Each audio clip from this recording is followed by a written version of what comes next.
ETF index mutual funds నేర్చుకుని stock మార్కెట్లో రాణించాలనుకుంటున్నారా? వెంటనే ఈ నెంబర్కి కాల్ చేయండి.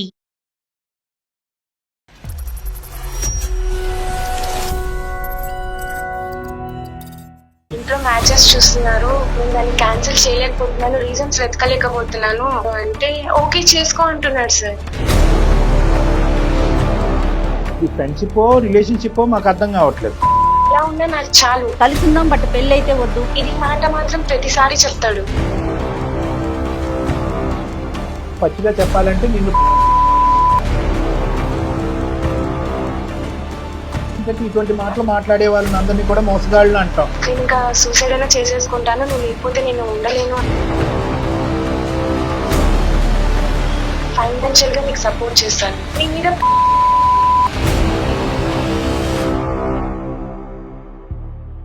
నువ్వు ఎవరినైనా పెళ్లి చేసుకోవాలి, ఇక్కడ చాలా డౌట్స్ రేజ్ అవుతున్నాయండి. ఇంకా నా లైఫ్ ఎండ్ చేసుకోవాలేమో అన్న థాట్ లో ఉన్నాను నేను. భాస్కర్ ఎక్కడున్నావు? భాస్కర్ అని కొత్తగా పిలుస్తున్నా. నేను క్లారిటీగా ఫస్ట్ నుంచి నీకు చెప్తానే ఉన్నాను. మోసగాడు నువ్వు, ఇలా అన్యాయం చేస్తావా? ఒక ఆడపిల్లకి ప్రేమించి పెళ్లి చేసుకుంటానని చెప్పి ఇప్పుడు వెనకడిగేస్తావా? ఇది చాలా ముఖ్యమైనటువంటి అంశం. ప్రేమలో ముఖ్యంగా కావాల్సింది ఏంటంటే నిజాయితీతనం, నమ్మకం, మాట మీద నిలబడటం.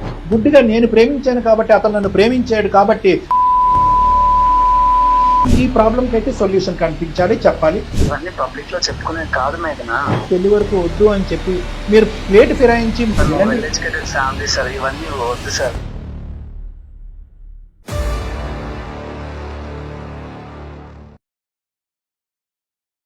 Anu's skin and hair clinic సమర్పించు అందమైన జీవితం కార్యక్రమానికి స్వాగతం. నమస్తే డాక్టర్. నమస్తే మేడం. మేఘన అని మనకి మెయిల్ చేశారండి. మీరు ఓకే అంటే ఒకసారి కాల్ చేయండి. హలో హలో, నమస్తే అండి, మేఘన గారు మాట్లాడేది. ఎవరండి? నేను జయానండి, సుమన్ టీవీ అందమైన జీవితం ప్రోగ్రామ్ నుంచి కాల్ చేస్తున్నాను. మెయిల్ చేశారు కదండి మేఘన గారు, మీరేనా?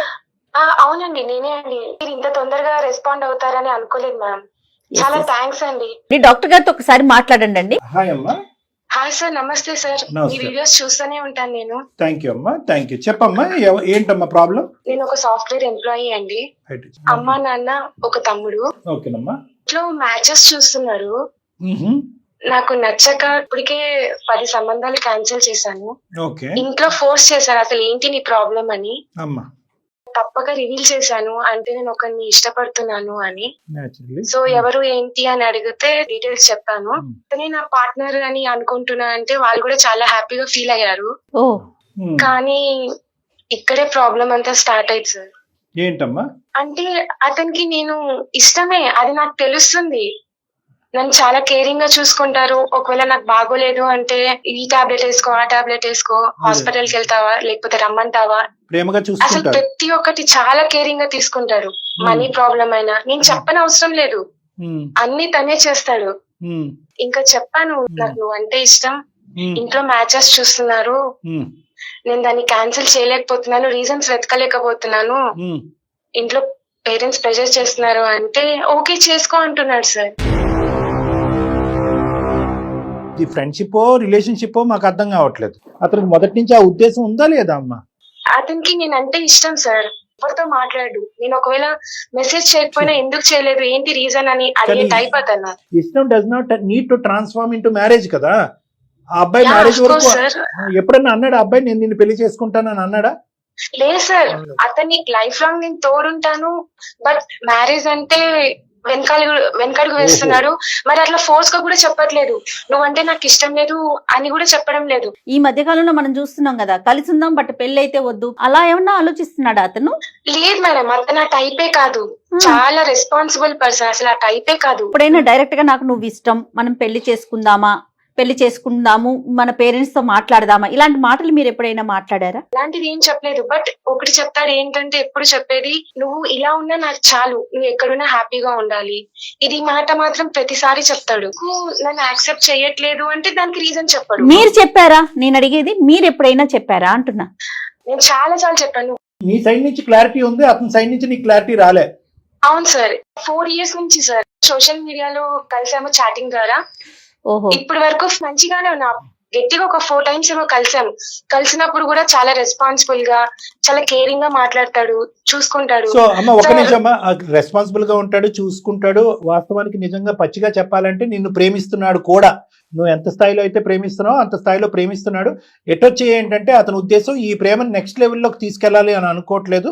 నెంబర్ 1. నెంబర్ 2 ఏంటంటే సహజంగా ఏంటంటే ఇటువంటి మాటలు మాట్లాడే వాళ్ళని అందరినీ కూడా మోసగాళ్ళు అంటాం. ఇతను మోసగాడమ్మా? లేదు సార్, అట్లా కానే కాదు సార్. ఓకే. నువ్వు వద్దు అంటే నేను ఇంకా సూసైడ్ అయినా చేసేసుకుంటాను, నువ్వు లేకపోతే నేను ఉండలేను అని గట్టిగా అడిగేశాను సార్. ఏమంటాడు అప్పుడు అతను?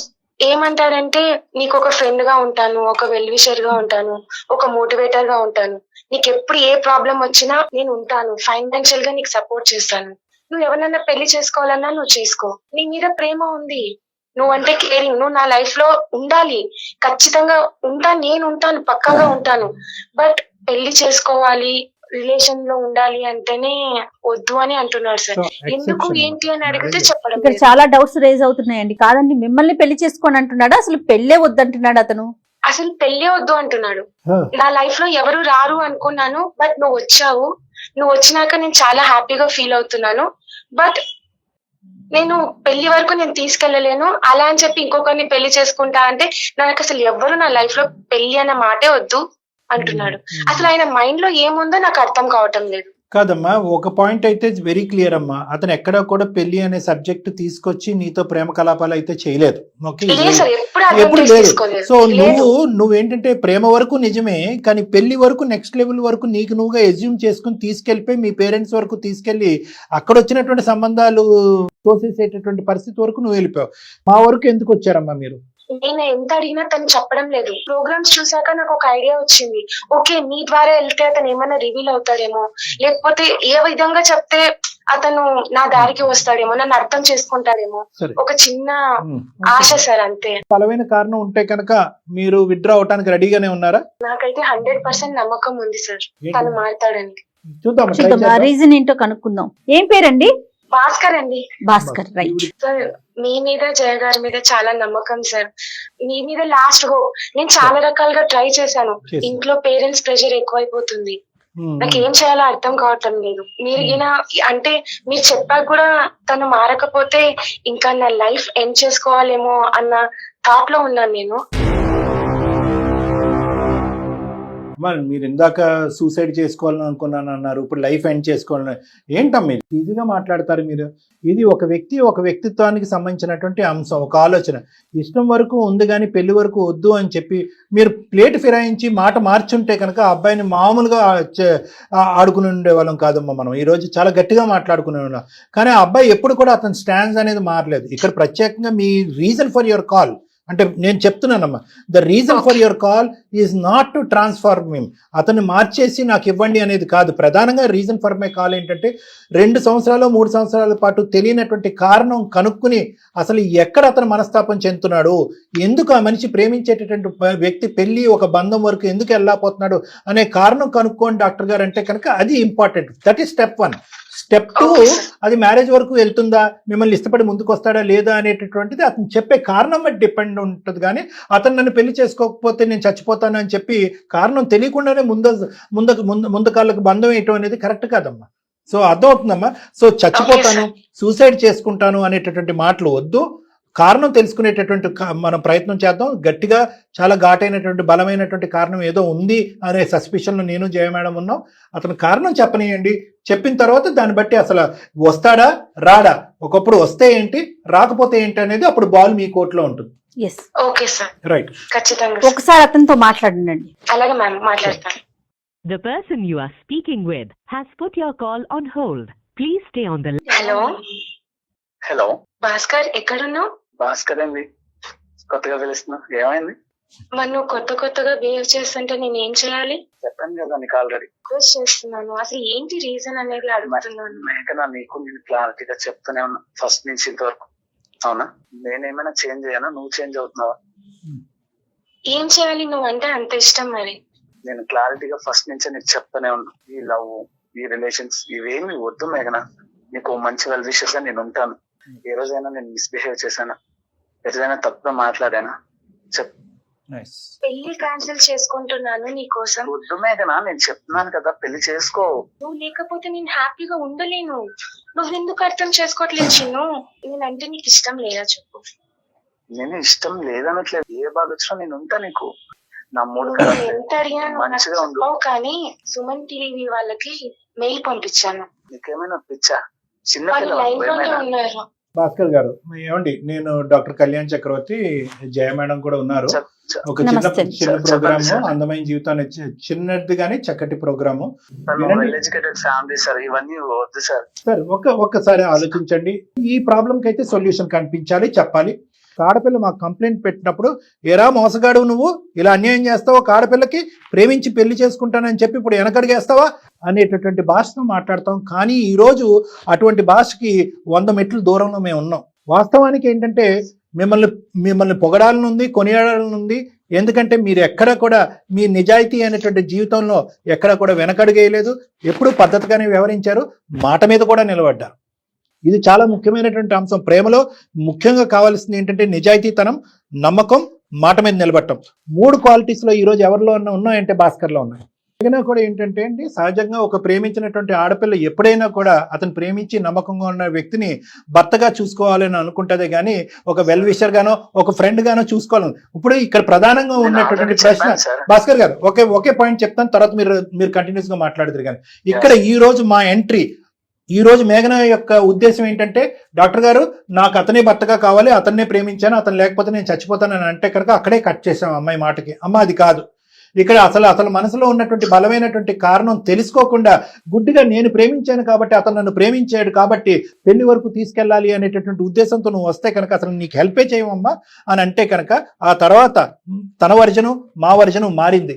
ఏంటి అంటే కనుక, ఇంత చక్కటి అబ్బాయి పెళ్ళి అంటే ఎందుకు ఇష్టపడట్లేదు, మేఘనాకు మించినటువంటి ఆడపిల్ల అతని జీవితంలో రాగలదా, వస్తుందా? కాబట్టి మేము కారణం తెలుసుకోవటం గురించి ఈరోజు మీకు కాల్ చేయడం జరిగింది. కాబట్టి ఏంటి ఆ కారణము, ఎందుకు మీకు ఇష్టమైనటువంటి నచ్చినటువంటి మేఘనాతో మీరు జీవితం మ్యారేజ్ కింద మలుచుకోవాలని ఎందుకు అనుకోవట్లేదు? ఇవన్నీ పబ్లిక్ లో చెప్పుకునే కాదు మేఘనా. నేను ఎన్నిసార్లు అడిగాను, నువ్వు నాకైనా చెప్పొచ్చు కదా. నేను ఎప్పుడు చెప్పినా నేను తప్ప వేరే వాళ్ళని పెళ్లి చేసుకోను, ఆర్ఎల్ సూసైడ్ చేసుకుంటా, నువ్వు లేకపోతే ఇలా లైఫ్ లాంగ్ ఇలానే ఉండిపోతా, ఇవన్నీ వద్దు సార్. పెళ్లి చేసుకోమన్నాను సార్, నేను చూస్తా సార్ మంచి సంబంధం. మీరు ఆవిడని పెళ్లి చేసుకోవటం వరకు అది మీ ఇష్టం అని ఎలాగైతే మేము అంటున్నామో, అదే విధంగా ఆవిడ మిమ్మల్ని కాకుండా ఎవరిని పెళ్లి చేసుకోవాలి, ఎప్పుడు ముహూర్తాలు పెట్టుకోవాలి అనే డెసిషన్ తీసుకోవాల్సినటువంటి అవసరం మీకు లేదు. ఆవిడ అడిగేటటువంటిది ఒక్కటే, ఎటువంటి కారణం చేత మీరు ప్రేమించినటువంటి వ్యక్తి పెళ్లి వరకు రావట్లేదు అనేది ఒక కారణం అడుగుతుంది ఆవిడ. సార్ ఎవరు నా లైఫ్ లో దగ్గర కావాలనుకుంటున్నారు వాళ్ళంతా దూరం అయిపోతారు సార్. చాలా అది మీ ఎక్స్పీరియన్స్? నన్ను వేరే పెళ్లి చేసుకోమంటున్నావు, ఓకే ఫైన్. కానీ నేను ఒక్కరోజు కాల్ చేయకపోతే, కొంతసేపు మెసేజ్ చేయకపోతే తన్నుకులాడతావు. మరి నేను వేరే వాళ్ళని పెళ్లి చేసుకుని ఉంటే నీ వల్ల అవుతుందా నన్ను వదిలి ఉండడం? మీరు మీ భర్తకు తెలియకుండా మాట్లాడటం అవుతుంది. నేను ఆల్రెడీ డిస్టర్బ్ గా ఉన్నా, నా మెంటల్ కండిషన్ ఏం బాగాలేదు సార్. మేము ముందుకు వచ్చి మీతో మాట్లాడాలి అని అనుకుంటున్నాం. ఇది ఒక మంచి అవకాశం. దయచేసి ఒక 2 నిమిషాలు కొంచెం మాట్లాడండి. బ్రీఫ్ గా చెప్పండి ప్లీజ్ అండి. ఎవరినైతే దగ్గర అనుకుంటున్నా వాళ్ళందరూ నా లైఫ్ లో పోతారు సార్. మా అమ్మ నాన్న సార్ బీటెక్ చదువుకున్న టైంలో చచ్చిపోయారు సార్, ఇద్దరు యాక్సిడెంట్ లో. నాకున్నది ఒక చెల్లి సార్. నేనేదో కష్టపడి మంచిగా జాబ్ చేసుకుంటూ మా చెల్లిని చదివించిన, అంత మంచిగా చూసుకున్నా సార్. తను కూడా నా నుంచి దూరం అయిపోయింది సార్. నా ఫ్రెండ్ కి నాకు గొడవ అయితే తను ఎవరితో తిరుగుతుంది అది ఇది అని చెప్పి తను చెప్పాల్సింది చెప్పారు సార్. నేను అది తీసుకోలేకపోయా. ఇంత గారాబంగా పెంచా, తల్లిదండ్రులు లేకపోయినా నేను చూసుకున్నా, ఏం కావాలంటే అది కొనిపించా, అన్ని చూసుకున్నా సార్. ఇలాంటిది నా చెల్లెత్త చేయడం ఏందని చెప్పి నేను తనతో వెళ్ళి ఇష్యూ రైజ్ చేసి గొడవాడాను సార్. సో తను అది తీసుకోలేకపోయిందేమో తెలియదు సార్. 2 days లో తను ఒక సూసైడ్ లెటర్ రాసి చచ్చిపోయింది సార్. ఒక ఫ్రెండ్ ఉన్నాడు సార్, చెప్పారు సార్. తను ఇంతకు ముందు ఒక లవ్ చేస్తా ఉన్నాడు, చెప్పే తన గురించి నాకు తెలుసు, తను మంచిది కాదు, క్యారెక్టర్ మంచిది కాదు అంటే నా మాట వినలేదు సార్. కొన్ని రోజులు అయింది సార్, ఆ అమ్మాయి వాళ్ళు తను సూసైడ్ చేసి చచ్చిపోయాడు సార్. అసలు ఈ విషయం నాకు ఎప్పుడైనా చెప్పావా నువ్వు? ఇవన్నీ అంటుంటే నా మైండ్ ఇంకా అదే గుర్తొస్తుంది. అసలు పెళ్లి వద్దు, నువ్వు ఇవేం తీయొద్దు మేఘన, చెప్తున్నా. నేను ఉన్నందుకే కదా నువ్వు హ్యాపీగా ఉన్నావు. నేను కూడా లేకపోతే ఏమైపోతావు. నేను నీతో మాట్లాడుతున్నంత సేపు నా మైండ్ ఫ్రీ అవుతుంది. కానీ నువ్వు కాల్ చేసి పెళ్లి లేకపోతే చచ్చి ఇది మాటలు వినగానే నా వల్ల కాదు. ఇక్కడ మీ సైడ్ నుంచి ఒక తప్పు ఉందండి. ఒకటి, చాలా పూర్తి సానుభూతి మా తరపున ఉందండి. ఎందుకంటే జీవితంలో ఒక్క మనిషి నా అనేటటువంటి ఒక్క మనిషిని కోల్పోతేనే తేరుకోలేనటువంటి ఒక పరిస్థితి మనందరికీ ఉంటుంది. కానీ అలాంటిది ఒకరి తర్వాత ఒకరు వీళ్ళతో పాటు నా జీవితం, నా తల్లిదండ్రుల తర్వాత వీళ్ళు అని అనుకున్నటువంటి ప్రతి వాళ్ళు కూడా మీరు తెలిసి తెలియక అన్నటువంటి కొన్ని మాటలు వినేసి వాళ్ళు చనిపోవటం వరకు సూసైడ్ చేసుకో, మీ తల్లిదండ్రులు చనిపోవటం అనేది వేరేది అనుకోండి. ఇలా జరగటంలో చాలా బాధాకరమైనటువంటి అంశం ఉంది. కానీ ఈ రోజు కాదు సార్, వినండి, ఎవరిని ఇష్టపడితే వాళ్ళు ఉండరు సార్ నా లైఫ్ లో. No that's an exaggeration. అది చాలా విపరీతమైనటువంటి ఆలోచన శైలి. నేను ఒక మాట చెప్తున్నాను, వినండి. మేఘన మిమ్మల్ని ప్రేమించింది ఎందుకంటే చాలా మంచి వ్యక్తి. ఈ అమ్మాయి ప్రేమించినటువంటి ఒక ఆడపిల్ల, జీవితంలో మిమ్మల్ని తప్ప ఎవరు ప్రేమించినటువంటి ఆడపిల్ల మిమ్మల్ని భర్తగా ఊహించుకుంది, చూసుకుంది. ఆ అమ్మాయి భర్తగా మిమ్మల్ని ఊహించుకుంటుంది అనేటటువంటి ఆలోచన ఎప్పుడు తెలుసు? ప్రేమించిన తర్వాత తెలుసా? స్టార్టింగ్ లోనే తెలుసా? ఇప్పుడు మీరేంటంటే మంచి ఫ్రెండ్స్ సార్, ఇన్స్టాగ్రామ్ లో తను చేసే వీడియోస్, తన సాడ్నెస్ ఇవన్నీ చూసి నన్ను నేను చూసుకున్నట్టు అనిపించింది సార్. మీరేంటంటే ఒక ప్రాక్టికల్లీ ఇంపాసిబుల్ సిచ్యువేషన్ గురించి మీరు మాట్లాడుతున్నారు. నేను నీ వెల్విషర్ గానే ఉంటాను, ఉదయం మాట్లాడాలి, మధ్యాహ్నం మాట్లాడాలి, సాయంత్రం మాట్లాడాలి, కానీ నువ్వు వేరే వాళ్ళని పెళ్లి చేసుకోవాలి అంటే ఎలా వర్కౌట్ అవుతుందండి? అంటే మీ మంచి కోసమే కదా సార్ నేను చెప్పేది. జీవితాంతం ప్రేమిస్తూనే ఉంటాను కానీ నేను పెళ్లి చేసుకోను, ఆ అమ్మాయి అలాగే ఉంటుంది, నేను రోజుకి 3 సార్లు అయితే మాట్లాడాలి, ఒక పూట మాట్లాడకపోతే నేను భోజనమే చేయలేను అన్నట్టుగా మీరు అంటున్నారు. కానీ ఆ అమ్మాయిని ఏమంటున్నారు? నీకు ఇష్టమైనటువంటి వ్యక్తిని నువ్వు పెళ్లి చేసుకో, మీ తల్లిదండ్రులు చూసినటువంటి సంబంధాన్ని చేసుకో అంటున్నారు. అంటే మీరు పెళ్లి చేసుకుంటే కనుక బహుశా మీ భార్య ఇలా రోజుకి 3 సార్లు మీ పాత ప్రేమికులతో మాట్లాడుతుందో లేదో అనేటటువంటి సమస్య మీ దగ్గర లేదు, ఎందుకంటే మీరు పెళ్లి చేసుకొని అంటున్నారు. కానీ ఆ అమ్మాయిని పెళ్లి చేసుకోమంటున్నారు అంటే వాళ్ళ ఆయన ఒప్పుకుంటాడండి? పక్కన కూర్చొని మాట్లాడు నీ ఎక్స్ లవర్తో మాట్లాడని అంటాడా? సో ఇది practically impossible situation, number 1. Number 2 ఏంటంటే 1కి 10 సార్లు ఈ రోజు గంటపాటు ఆ అమ్మాయితో మాట్లాడితే 1కి 10 సార్లు ఆ అమ్మాయి సూసైడ్ అనే పదం ఉంది. అంటే మీ జీవితంలో మీకు నచ్చినటువంటి ఒక పదం ఏమైనా ఉంది అంటే కనుక ఒకటి చావు, రెండోది సూసైడ్. ఈ 2 పదాలు పదే మిమ్మల్ని అని ఈ అమ్మాయి గాయపరుస్తుంది.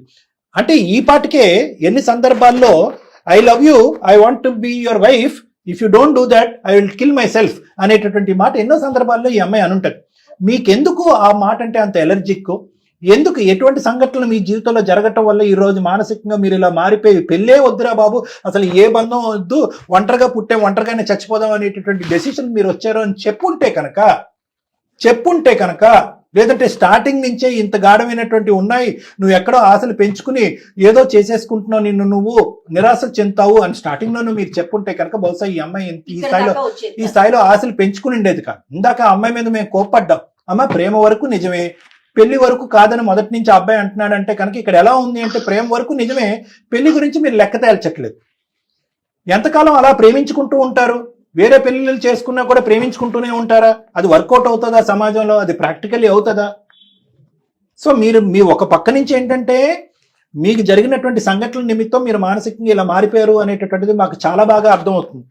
కానీ ఈరోజు మిమ్మల్ని గాఢంగా ప్రేమించినటువంటి ఈ అమ్మాయికి ఒక దారి దిక్కు చూపెట్టవలసినటువంటి అవసరం మీకుంది, ఒక నమ్మకాన్ని కలిగించవలసినటువంటి అవసరం మీకుంది. ఈ రోజు ఆ అమ్మాయి మిమ్మల్ని తప్ప మీరు ఎలాగైతే నేను ఈ అమ్మాయిని చేసుకోని అని అంటున్నారో, మిమ్మల్ని కాకపోతే ఆ అమ్మాయి ఏ పెళ్లి చేసుకోవటానికి రెడీగా లేదు. ఆ అమ్మాయి ఆలోచించలేదు సార్. నేను నీకు దూరంగా వెళ్ళిపోతే నువ్వు ఈ ఒంటరితనంతో నీ నుంచి నువ్వు బయట పడగలను అనుకుంటున్నావా?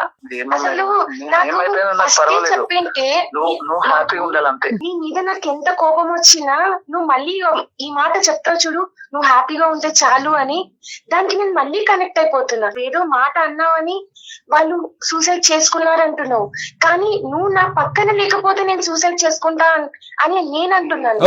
అది కూడా అర్థం కావడం. అలా కదమ్మా, ఆ మాటే వద్దమ్మా. చచ్చిపోతాను అని అంటే కనుక ముందుకొచ్చి పరిగెట్టుకుని వచ్చి పెళ్లి చేసుకుని ప్రేమించేటటువంటి ప్రేమ పెళ్లి నిజమైన ప్రేమ పెళ్లి కాదమ్మా. మీరు అది గుర్తు పెట్టుకోండి.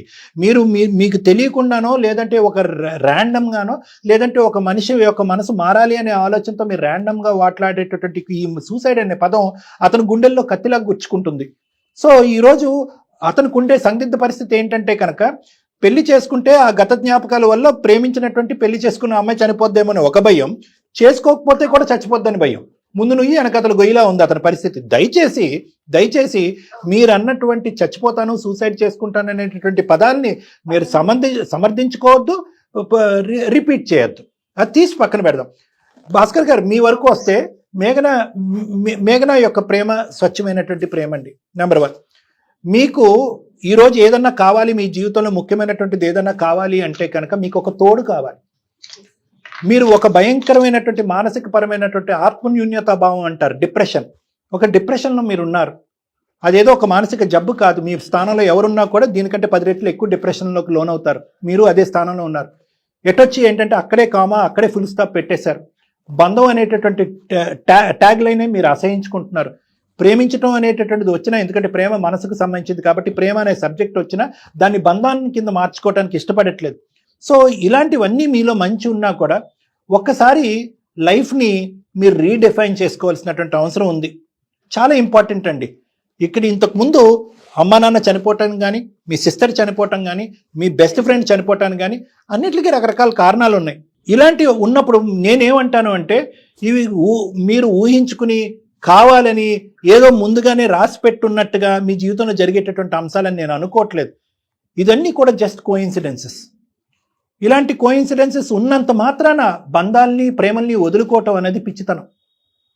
మీరు ఇప్పటికీ కూడా ఆ డిప్రెషన్లో ఉన్నారు, ఒక విధమైనటువంటి ఒక నెగిటివ్ సైకాలజీలో ఉన్నారు. ఆ నెగిటివిటీ అనేటటువంటిది తీసేటటువంటి ప్రయత్నం నేను చేస్తాను. ప్లీజ్ చిన్ను, అర్థం చేసుకో చిన్ను. నువ్వు ఒక్క పాయింట్ అయితే కనుక సభాముఖంగా నేను, జయ మేడము, ఇక్కడ ఉన్నటువంటి మా టీం అందరికి ఎదుర్కొంటే ఒక్క మాట అయితే చెప్పాలి. జీవితంలో ఎంత కష్టం వచ్చినా, ఎంత నష్టం వచ్చినా సూసైడ్ అనేటటువంటి పదాన్ని వాడటం కానీ, ఆ ఆలోచనని కానీ, ఆ విధంగా ముందుకెళ్ళటం కానీ నేను చేయను. బ్రతుకున్నంతకాలం నీతో పాటు నేను హ్యాపీగా ఉంటాననేటటువంటి ప్రామిస్ మీరు అతనికి చేయగలిగితే తర్వాత సబ్జెక్ట్ మనం మాట్లాడచ్చు. ఆ వర్డ్ అసలు రానియొద్దు సార్. నువ్వు నాతో ఉంటానని ఒక్క మాట చెప్పు. అసలు నేను ఎందుకు వెళ్తా సూసైడ్ కి? నాకేం పని చెప్పు. తో పాటు ప్రయాణం చేయడానికి సిద్ధపడకపోయినా, పెళ్లి జరిగినా జరగకపోయినా ఆ మాట అనేటటువంటి జీవితకాలంలో నా నోటు వెంట రాదు అనే మాట నువ్వు అనగలిగితే కనుక తర్వాత పరిస్థితుల గురించి మనం మాట్లాడుకోవచ్చు. సరే సార్, మీకు నేను ఇప్పుడు మాట ఇస్తున్నా, తనకు కూడా మాట ఇస్తున్నా, మీ ముందే ఇస్తున్నా. నేను ఇంకోసారి సూసైడ్ అన్న మాట ఎత్తాను. Bhaskar, now the ball is in your court. మీరు ఇప్పుడు మాట్లాడాలి. జరిగినటువంటి సంఘటనల నిమిత్తం జరిగిన పరిస్థితుల్ని వెనక్కి పెట్టి అర్థం కావట్లేదు సార్. నో మీరు బంధాన్ని లేదు ఏమంటే జరిగినటువంటి సంఘటనల వల్ల, అనివార్య కారణాల వల్ల, కొంతమందిని పోగొట్టుకోవటం వల్ల ఈరోజు బంధమే వద్దు, బంధాన్ని వేలెత్తి చూపెడుతూ బంధం ఏర్పాటు చేసుకునేటటువంటి వాళ్ళు ఈజ్ ఈక్వల్ టు డెత్ అనేటటువంటి మీ కాన్సెప్ట్ ఏదైతే ఉందో అదైతే మనం తిరిగి రాయాలండి. అది రాంగ్ కాన్సెప్ట్. బంధం is the core of life. ఈ రోజు ఒక బాండ్ ఉండటం వల్లే ఈ భూ ప్రపంచం ఇలా ఉంది. 100 బంధాలు పోయినా కూడా 101వ బంధం గురించి మనం ముందుకు వెళ్ళాలి. అదే ఈ ప్రపంచాన్ని కాపాడుతుంది. ఆ నమ్మకం మీ మనసులో రావాలి. ఏమో సార్, నా వల్ల అయితలేదు. తను ఏమైందని నాకు టెన్షన్ ఉంది సార్. ఈ రోజు నేను ఇక్కడ కూర్చుని నాకు జ్వరం వస్తుంది అంటే నిజంగా జ్వరం వస్తుంది నాకు. మీరు ఆ సైకాలజీతో ముందుకెళ్ళటం అనేది ఆపాలి. మీరు ఆ డిప్రెషన్ నుంచి మీరు బయటకు రావాలి. లేదమ్మా, అతను మానసికంగా బాగాలేదమ్మా, అతను తేరుకోలేదు. ఇంత బాధ తనలో తను దాచుకున్నాడు అనేది నాకు ఈ రోజు తెలిసింది, ఇంతవరకు తెలియలేదు సార్. నా దగ్గరికి ఒక్కసారి రండి భాస్కర్ గారు, ఒక్క ఫ్యూ టైమ్స్ రండి, నా మాట వినండి. నేను మీ ఫ్యామిలీ మెంబర్ లో ఒక వ్యక్తిలో మాట్లాడుతున్నాను, ఒక డాక్టర్ లా నేను మాట్లాడలేదు. ఒక్క ఫ్యూ టైమ్స్ మీరు నా దగ్గరికి వచ్చింది రండి. మీ బాధ నాది, మీరు రండి. మేఘనాన్ని పెళ్లి చేసుకుంటామా లేదా అనే కాన్సెప్ట్ తీసి పక్కన పెట్టండి. గతంలో జరిగినటువంటి మీరు చాలా మంది మీరు గిల్ట్ ట్రిప్పింగ్ చేసుకుంటున్నారు. అంటే నేనే కారణం జరిగినటువంటి సంఘటనలు అని చెప్పి మీరు గిల్ట్ ట్రిప్పింగ్ చేసుకుంటారు. నేను కాదు అని అంటాను, మీరు వినకుండా ఎలా చెప్తారు సార్ అని మీరు అంటారు. కాబట్టి మీ మనసులో ఉన్న బాధని ఇంకా విడమర్చి నాకు చెప్పుకోవటానికి, జరిగినటువంటి సంఘటనలో మీ పాత్ర ఎక్కడుంది ఎక్కడ లేదు అనేటటువంటిది మనం వివరాత్మకంగా మాట్లాడుకోవటానికి నేను ఒక అవకాశాన్ని మీకు ఇస్తాను. దాన్నే కౌన్సిలింగ్ అంటారు. మీరు రండి. ఫస్ట్ ఆఫ్ ఆల్ మేఘనాన్ని పెళ్లి చేసుకోవాలి లేదు అనే సబ్జెక్ట్ కంటే మీ గతంలో జరిగినటువంటి ప్రతి సంఘటనలో ఏర్పడినటువంటి మానసికపరమైనటువంటి ట్రామాని మనం క్లియర్ చేయాలి. చాలా ఇంపార్టెంట్. దాన్నే మనం డిప్రెషన్ అంటారు. అది నేను క్లియర్ చేసిన తర్వాత మేఘన యొక్క కోరిక ఏంటి, మేఘన మీ దగ్గర నుంచి ఏం కోరుకుంటుంది, ఏం ఆశిస్తుంది అనేది మీకు చాలా క్లియర్ కట్గా కనిపిస్తుంది. అప్పుడు మీరు ఒక బ్యాలెన్స్డ్ నిర్ణయం తీసుకుంటారు. కానీ అప్పటి వరకు మేఘన మీ మీద ఎటువంటి ఒత్తిడి పెట్టదు, తను దూరంగానే ఉంటుంది. ఇలా అయినా అలా అయినా చావు, చచ్చిపోతాను, సూసైడ్ చేసుకుంటాను అనే పదాలు వాడదు. మీరు కంప్లీట్ గా రికవర్ అయ్యి మానసికంగా స్టెబిలైజ్ అయ్యేంత వరకు మేఘన వెయిట్ చేస్తుంది. ఓకేనా మేఘన? Right Bhaskar, super conclusion. Please ఒప్పుకో చిన్ను, నేను కూడా నీతో పాటు వస్తాను. Very nice. As a true friend వస్తుంది. ఓకే, తను as a true friend super. Nice రండి అమ్మా మాట్లాడండి. థ్యాంక్ యూ అమ్మా. Thank you so much sir, thank you so much. Okay. అసలు మీతో మాట్లాడిన తర్వాత అసలు తను ఎంత బాధలో ఉన్నాడు అనేది నాకు తెలిసింది Yeah. సార్. అసలు మీ ఏం చెప్పాలో కూడా నాకు అర్థం కావటం లేదు సార్. పర్లేదమ్మా. చాలా చాలా థ్యాంక్స్ అని Okay. మాత్రం చెప్పగలను. థ్యాంక్ యూ అమ్మా, thank you. Hmm. Depression main point గా మనకి అంతే, తోస్తా అంతే. ఉంది ఈ కేసులో. చూద్దాం మీ దగ్గరికి వస్తే Sure. కనుక We'll talk and మాట్లాడొచ్చు. we'll get the best solution. Thank you.